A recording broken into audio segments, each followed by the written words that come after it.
TWR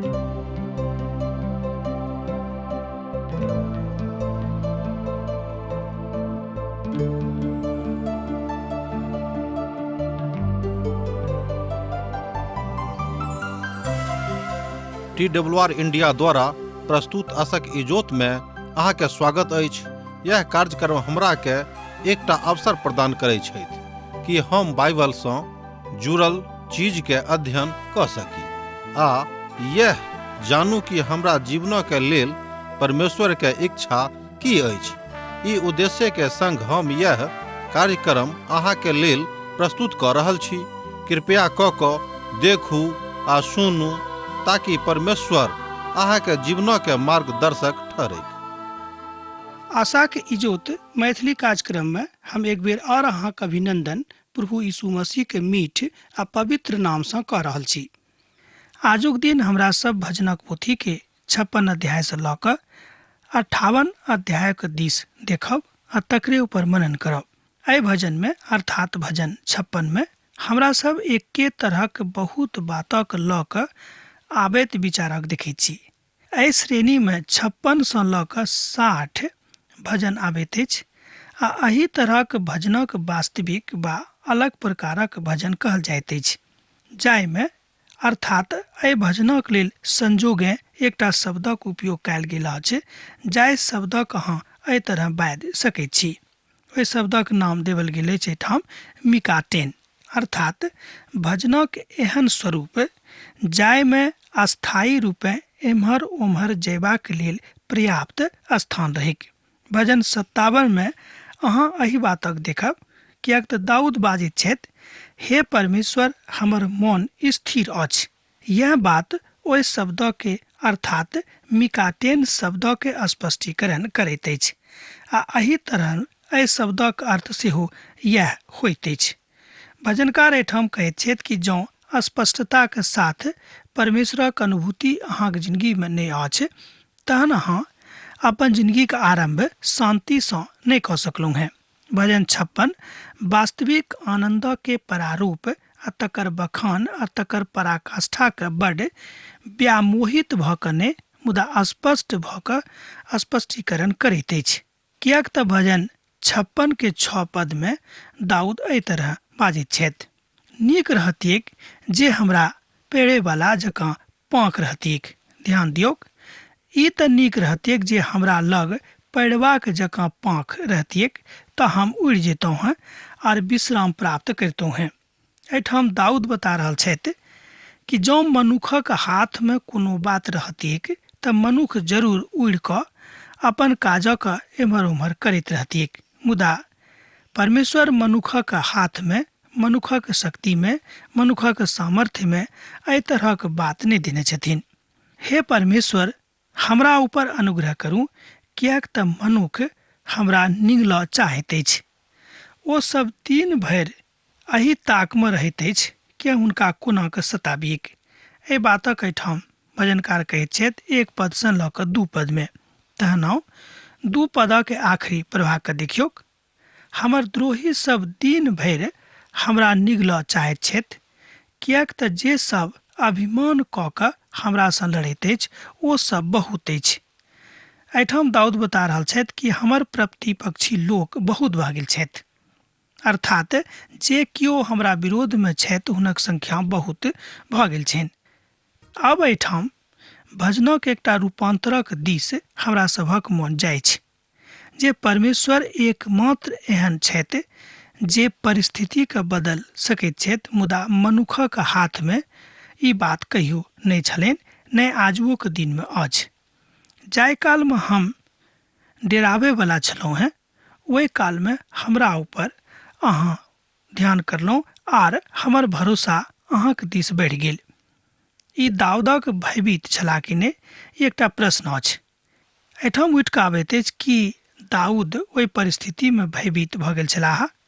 ओ वास्तव में भयभीत रहैत कि नहि, बहुत लोग बाजने छथि बा हुनका सभक विचार छनि कि दाऊद भयभीत रहऽ वाला परमेश्वरक लोक नहीं रहैत। मुदा जहन हमरा सब मनुख छी, एकटा विद्वान कहैत अछि, तऽ हमरा सभक मन में आशंका भय आबि सकैत छै, मुदा आशंका का आ भय का हमरा सब अपना ऊपर प्रबल नहीं हुआ दिएक यह बात बड़ सोचनीय अछि, गंभीर अछि। परमेश्वर के वचन कहैत अछि पहला यूहन्ना 4 अध्याय के 18 पद में, प्रेम में भय नहीं होइत अछि, मुदा सिद्ध प्रेम भय के दूर कऽ दैत अछि, कियाक तऽ भय सँ नष्ट होइत अछि, आ जे भय करैत अछि ओ प्रेम में सिद्ध नहीं भेल अछि। पहला यूहन्ना पोथी तकर 4 अध्याय आ तकर 18 पद एहि बातक ठाम स्पष्ट कऽ रहल अछि। आ जँ भय एखनो व्याप्त अछि तऽ अहाँ में सिद्ध प्रेम, परमेश्वरक सिद्ध प्रेम एखनो धरि अहाँके हृदय में उत्पन्न नहीं भेल अछि। अहाँ हमर मारल फिरबाक हिसाब राखैत छी, अहाँ हमरा बेर बेर बचाबैत छी और अपन कुप्पी में राख लिअ कि हुनक चर्चा अहाँके पोथी में नहीं अछि। एहिठाम भजनकार 8 पद में कहैत छथि कि हमरा सबके तैयार रहबाक अछि। जो हमरा सब तैयारी के साथ नहीं रहब तऽ हमरा सब परमेश्वरक सन्मुख में हुनक उपस्थिति के अनुभव का अपन अपन जिंदगी में नहीं मानबेक आ नहीं करबेक, कियाक तऽ ई बात बड़ स्पष्टता के साथ होइत अछि। जँ परमेश्वर अहाँके कुप्पी में छुपा के रखने छथि तऽ परमेश्वरक इच्छा छनि, कियाक तऽ ओ बड़ विशाल छथि आ हुनक विशालताक बखान कोनो शब्द, कोनो भाषा, कोनो मनुख, कोनो विधा नहीं कऽ सकैत छै। अहाँक नोर पोछयवला वएह छथि, कियाक तऽ हुनकासँ बढ़ि कऽ आर केओ एहि संसारक खजांची नहीं थिकाह। परमेश्वरक सहायतासँ हम हुनक वचनक प्रशंसा करब, यहोवाक सहायतासँ हम हुनक वचनक प्रशंसा करैत रहब। एहिठाम भजनकार कहैत छथि कि परिस्थिति कियाक नहीं बदलेक, परिस्थिति कोनो तरहक कियाक नहीं भऽ जायक, हम परमेश्वरक प्रेमसँ स्वयं के कहियो अलग नहीं राखबेक। हम परमेश्वरक ऊपर भरोसा राखलहुँ हैं, हम नहीं डेरायब, मनुख हमर की कऽ सकैत अछि। भजनकार एहिठाम कहैत छथि 56 भजन के 1 पद में कि हम परमेश्वरक ऊपर भरोसा राखलहुँ हैं, हम नहीं डेरायब, मनुख हमर की कऽ सकैत अछि। ओ कतेक नीक बात अछि जिनक भरोसा परमेश्वरक ऊपर छनि, कियाक तऽ अहाँ हमरा मृत्युसँ बचेलहुँ हैं, अहाँ हमर पैर के फिसलसँ बचेलहुँ हैं, जाहिसँ हम ईश्वरक मनुखक जीवितक उजर बातक सीख सकी, अर्थात अपन प्रभुक संगे रही और हुनका सन्मुख में रहि कऽ अपन जिंदगीक जे नीक बात अछि, जे इजोतक बात अछि, तकरा हम सीख सकी और हुनक इजोते में चलि फिर सकी। दाऊद एहि बातक अपन बड़ पैघ पापक काल में देखैत छथि, अर्थात जहन दाऊद अपन पैघ पापक काल में छलाह, हुनका मन में एहि तरहक ग्लानि आबि गेल रहनि, हुनक मन बड़ छोट भऽ गेल रहनि। ओ बुझैत रहथि कि एहि परिप्रेक्ष्य में परमेश्वर हमर मदद करताह। एकटा प्रश्न रहनि हुनका मन में। तहन हमरा लोकनि आगाँ देखैत छी कि हुनक मन जहन प्रभुक प्रति समर्पित भऽ गेलनि, तहन हुनका लेल प्रभुक संगति में चलनाइ बड़ आनंदक विषय बनि कऽ आबि गेलैक। एहि परिप्रेक्ष्य में परमेश्वर आनंदक विषय में अहाँके बा हमरा कहैत छथि। यह बात अहूँके बुझबाक अछि आ हमरो बुझबाक अछि। तहन 57 भजन हमरा सभक लऽ जाइत अछि दयाक हेतु परमेश्वरसँ कराह, अर्थात दयाक लेल परमेश्वरसँ सोर। ई दोसर रचनात्मक अध्ययन थिक, अर्थात एहि भजन में अस्थायित्वक ऊपर आधारित चर्चा कयल गेल अछि। तें बहुत विद्वान सब एहि भजनक अस्थायित्वक एकटा भजन कहैत छथि। और एकटा सम्मान सेहो एहिमे जुड़ल अछि। ओहि शब्दक कहल जाइत अछि कि एहि भजन में जतेक लोग प्रभुक विरोध में छलाह, हुनका लग में अर्थात प्रभुक लग में आनबा के आवश्यकता अछि। एहि तरह हमरा लोकनि देखैत छी कि जौनो कोनो बात अहाँक जिंदगी से जँ खत्म भऽ गेल अछि, जहन हमरा सब एहि भजनक अध्याय कऽ रहल छी, अर्थात एहि भजनक अध्ययनक काल में जहन हमरा लोकनि देखैत छी कि परमेश्वरसँ जहन हुनक वचनक साक्षात्कार हमरा लग भऽ रहल अछि, तऽ लिखल गेल बातक ऊपर जे भजनकार एहिठाम कहैत छथि, तकरा सुनि कऽ, तकरा पढ़ि कऽ, तकरा ऊपर चलि कऽ हमरा सबके देखेबाक अछि। कियाक त जहन ओ साउल के डर सँ दाऊद एम्हर ओम्हर भटकैत छलाह, गुफा में लुकायल छलाह, तहन ओ एहि बातक अर्थात परमेश्वरक वचनक अपन जिंदगी में आनि कऽ तकर प्रयोग कऽ कऽ लोकके देखा देलनि कि देखियो परमेश्वर जीवित छथि और अन्हार में पड़ल लोकक सहायता करैत छथि।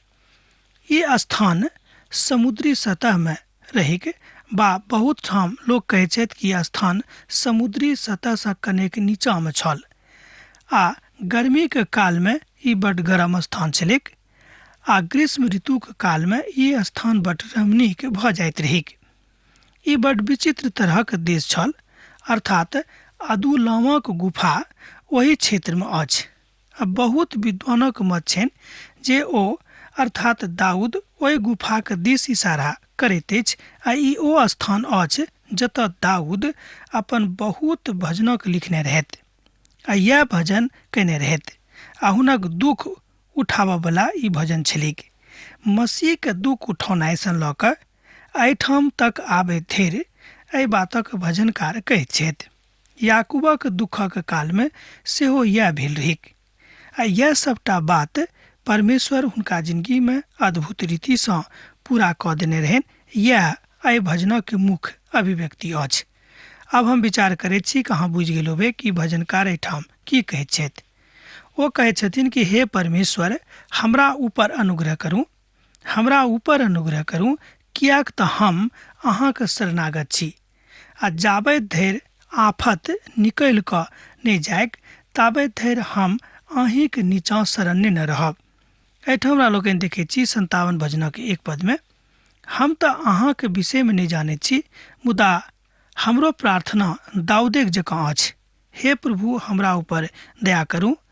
हम चाहैत छी जे प्रभु हमरा ऊपर दयावंत रहैक, कियाक तऽ हुनक पाँखिक नीचाँ में जे केओ रहैत छथि, जे हुनक शरणागति भऽ गेल छथि, जे हुनक शरण में आबि गेल छथि, हुनका लेल संपूर्ण राष्ट्र छनि, अर्थात संपूर्ण इस्राएली राष्ट्र हुनका लेल देवल गेल छनि।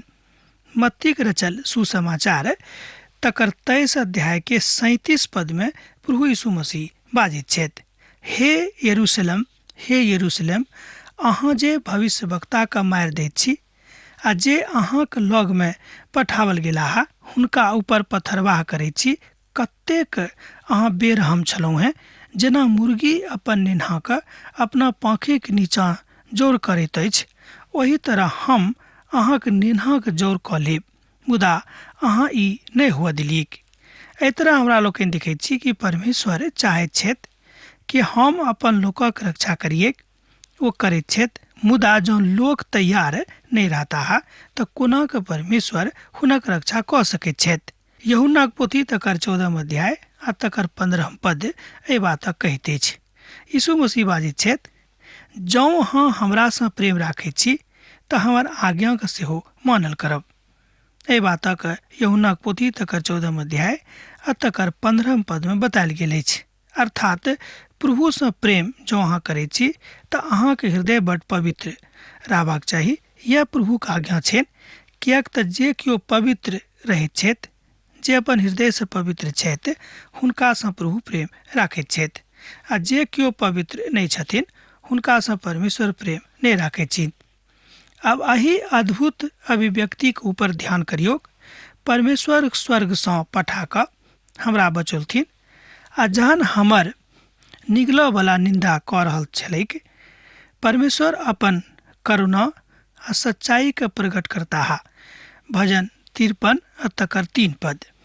ई बात विश्वासी लोकक जिंदगी में यह रहेक और यह बातक इशारा करैत अछि जे अहाँ अर्थात यीशुक संगे हुनक आगमनक लेल इंतजार करू, बाट जोहू, कियाक तो अबैया छथि और ओ अहाँक लेल उद्धारक आनंद तऽ दऽ चुकने छथि, ओ अहाँक परम आनंद देबाक लेल पुनः आबि रहल छथि।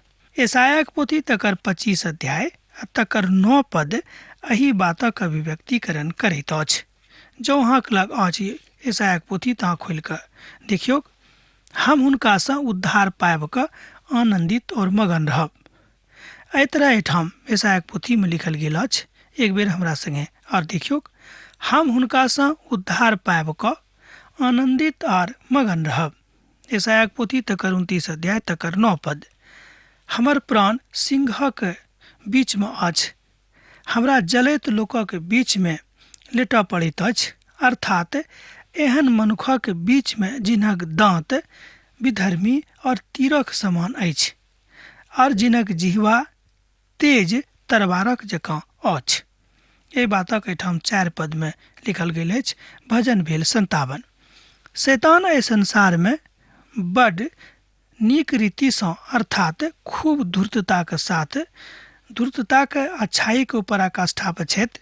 ओ खूब नीक रीति सँ धूर्तता करऽ जानैत अछि आ ओ धूर्तता कऽ कऽ मनुख के ठकैत अछि। आ यह बात अहाँके बुझबाक अछि जे अहाँ ओकर चाल में नहीं पड़ियौक। सचेत रहू। पहिल पत्रस तकर 5 अध्याय तकर 8 पद में एहि बातक लेल बतायल गेल अछि।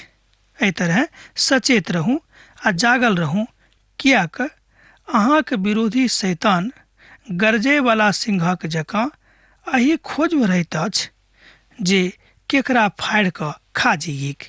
यह बात देखियौ, एहि तरहक लोकक कमी नहीं अछि। एहिठाम जे किओ शैतानी लोक छथि, जिनक मन शैतानक भऽ गेल छनि, ओ एही तरहक मनोवृत्ति राखि कऽ एम्हर उम्हर चलैत छथि। यह बात अहूँ बुझबाक अछि, अर्थात सावधान रहबाक आवश्यकता अछि सैद घड़ी अपन जिंदगी में। हे परमेश्वर, हमर मोन स्थिर अछि, हमर मोन तऽ स्थिर अछि, हम गायब, मुदा हम तऽ भजन कीर्तन गायब। एहिठाम एहि बातक भजनकार कहैत छथि। भजन 57 पद 7। एक बेर आर देखियौ हमरा संगे। ओ एहि तरह एहिठाम बाजि रहल छथि। हे हमर परमेश्वर, हमर मोन स्थिर अछि, हमर मोन बड स्थिर अछि, हम गायब, मुदा हम तऽ भजन कीर्तन करब। यह एहि बातक एहिठाम बड स्पष्टता के साथ बड नीक रीति सँ अभिव्यक्त करैत अछि।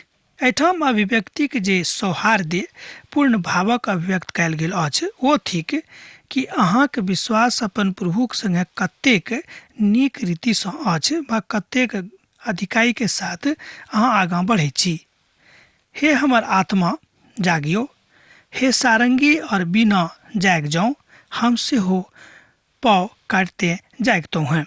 एहि बातक एहिठाम 8 पद में बतायल गेल अछि। भजन भेल 57। अहाँ एहि पदक हमरा संगे और अहाँ एक बेर देखियौ। हे हमर आत्मा जागियो। एक बेर और ध्यान दियौ। ओ कहैत छथि, हे हमर आत्मा जागियो, हे सारंगी और बीना जाग जाऊं, हम सेहो पाँव फटते जाग जायब।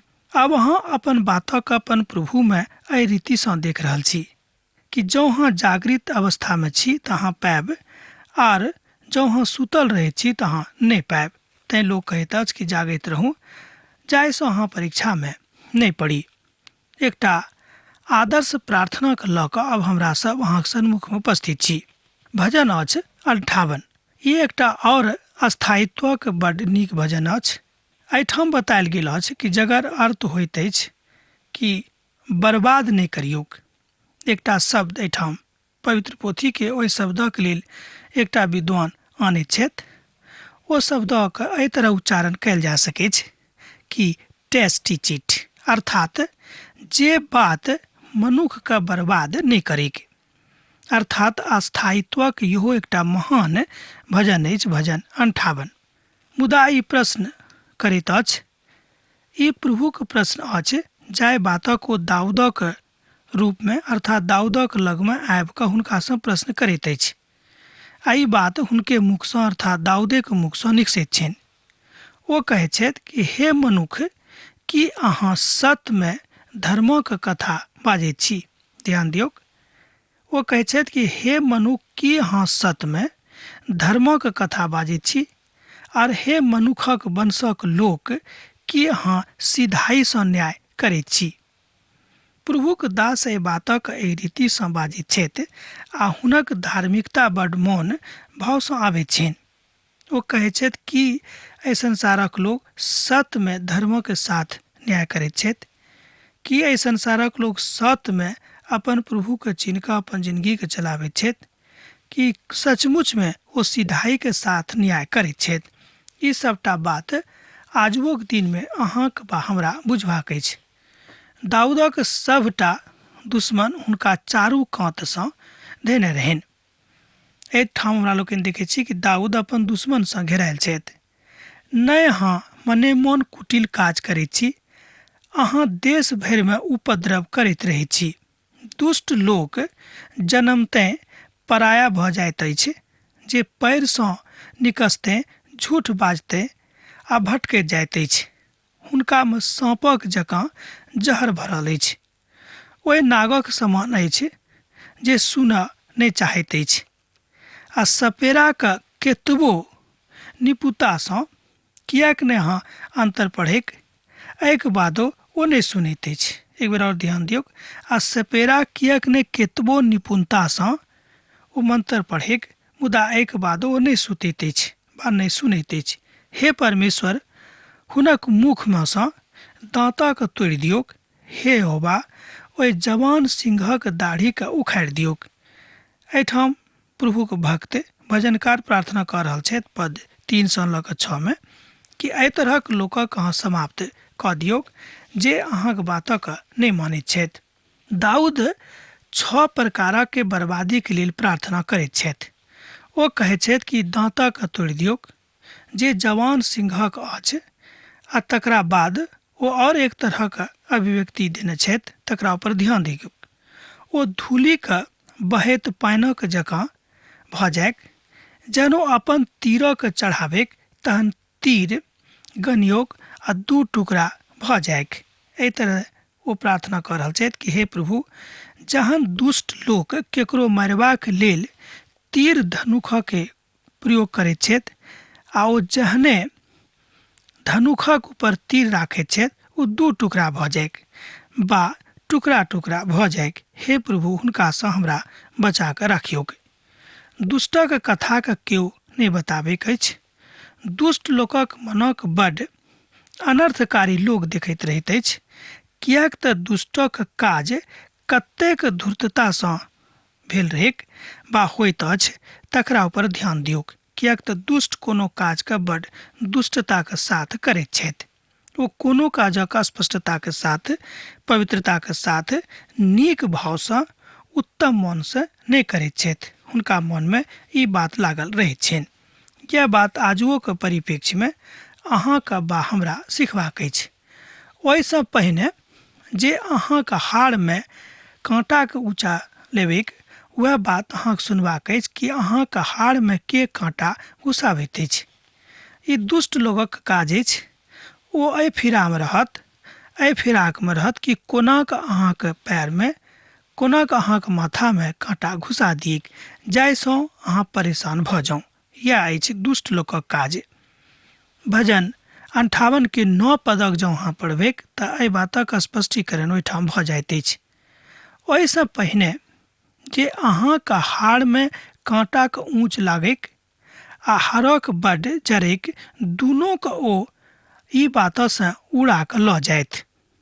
एहि भजनमे भजनकार 60 बेर एहि बातक बतौने छथि कि प्रार्थनामे लागल रहूँ, प्रार्थनामे लागल रहूँ, प्रार्थनामे लागल रहूँ। यह बात हमरा आजुक दिनमे बुझबाक अछि। अर्थात ओहिठाम प्रभु अपन ओहि शब्दक, ओहि वाक्यक बड्ड परिस्थितिक अनुसार बाजि कऽ हुनका तैयार कऽ देने छथि। अब हमरा विदा दिअ, किएक तऽ अहाँसँ विदा होइके हमर बेरा भऽ रहल अछि। अहाँके मोनमे जँ कोनो सवाल अछि तऽ हमरा एहिठाम पाती लिखब, जेना लिखैत रहैत छी। यीशुके नेह अहाँके जिंदगीमे बनल रहैक। आमीन। हमरा विश्वास अछि कि ई कार्यक्रम अहाँके लेल लाभदायक सिद्ध भेल अछि। हम चाहै छी कि अहाँ अपन आशीषके हमरा संग साझा करू। जँ अहाँके नजीक बाइबलसँ, जीवनसँ संबंधित कोनो प्रकारके प्रश्न भऽ सकैत अछि तऽ अपन समस्याके लेल प्रार्थना करबाके लेल जँ चाहै छी तऽ हमरा फोन पर जरूर संपर्क कऽ सकैत छी। परमेश्वर अहाँ सबके एकटा सुखद, आनंदित दिन प्रदान करैक।